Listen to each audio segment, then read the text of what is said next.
Hello and welcome to another episode of the Farr Show, where I am Damian Farr, and tonight we're talking about Sonic video games. So if you haven't seen Wednesday's episode, I want to point that out because that was the first start of Sonic Week, is what I'm calling it.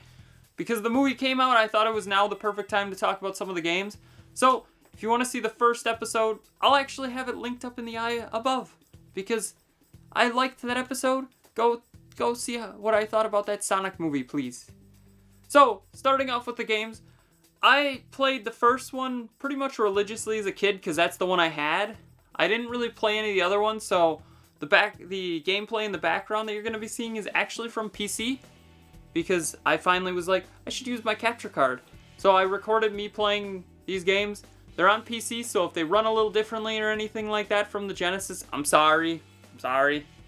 I've never played any of them but Sonic 1, because Sonic 1 was one of the reasons I got into gaming. So let's start talking about Sonic 1, where this was the game that pretty much put the Genesis on the map. This and one that we'll talk about in just a little bit here when we talk about another Sonic game. But this is the game that put the Genesis on the map for the most part. When I say put it on the map, I mean it was the first game that said, this is the next generation of games. You need to start playing them. Because at that time, it was the NES and the Sega Master System that everybody was playing.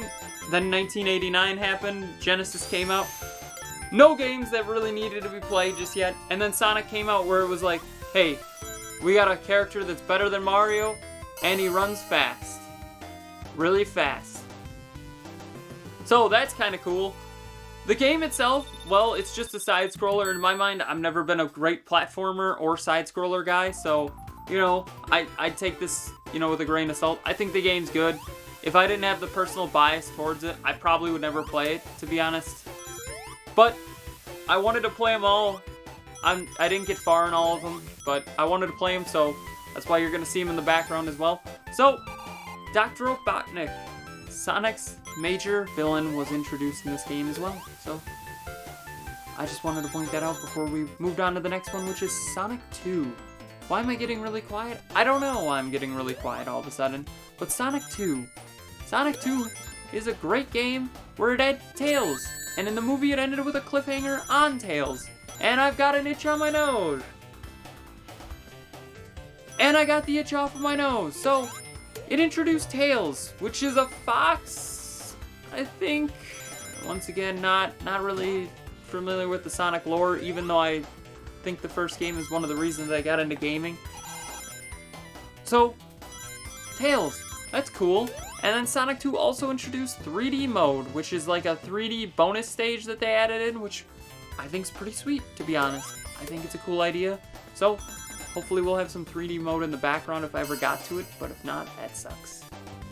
And then, going to Sonic CD. This one, I don't really know what to say other than, from what I understand, it was supposed to be an enhanced port of Sonic 2, and what happened is they just were like, yeah, this isn't gonna work. We can't do an enhanced version of 2. So they made their own original game, which it's a pretty good game from the little bit that I've played of it, but once again, haven't played too much of it, so take that with a grain of salt. I'm not by any means a Sonic CD expert, but it added Metal Sonic, and I'm 99.9% certain Metal Sonic is in Smash, so that's cool. I like that. So, moving on to another one here. Sonic 3. This is the one that I think is the best of the ones that I've played for a couple of reasons. One of them being, it's the third game, ends the trilogy. They had Knuckles. Knuckles is a pretty cool character for the most part. And then I want to point out the big thing that everybody talks about when they talk about this game, which is Michael Jackson helped produce the music because he was a fan of Sonic? What? Like, Michael Jackson has a weird, thing with Sega is what I've noticed. Michael Jackson's Moonwalker, Sonic 3, Space Channel 5, what? Alright, Michael Jackson likes Sega just like he likes Disney. That's cool. So, I thought that was weird, but I do want to talk about Michael Jackson's Moonwalker eventually. I wish it would come to Steam, but they'll probably never get the license to put it on Steam, so that's unfortunate. Because that's where I play most of my games.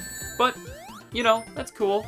And then, let's talk about Sonic and Knuckles. Sonic and Knuckles is an original game that was supposed to be a part of 3, but because of constraints, I would say budget constraints, even though it was cartridge constraints, they couldn't fit it onto one cartridge. So what they did is they broke them up and then made a special cartridge for Sonic and Knuckles where you could attach other cartridges inside of them. And it was pretty much like an expansion in a way, because what happened is you got to play the original Sonic and Knuckles game, but then you got to play, if you wanted to, Sonic 3 with Knuckles as a character. And same with Sonic 2, but not Sonic 1 to my knowledge. So, weird. But it was, I would say, like the first modern day expansion or DLC, even though you didn't download it, but it was kind of a cool idea. So, these are the ones that I'm talking about. I'm not going to really talk about Sonic Adventures 1 or 2 because I never played them. Sonic the Hedgehog 4 is terrible, so I'm not talking about that either. Sonic Mania, I haven't played it too much. Sonic Generations, that's actually what Green Hill Zone was behind me in the last video and is occasionally behind me now. So, being honest, I think Sonic is a good series for the most part, but they've got a lot of terrible games. So, I never really got into Sonic 2 too much. But I played the original because that was one of the games that got me into video games.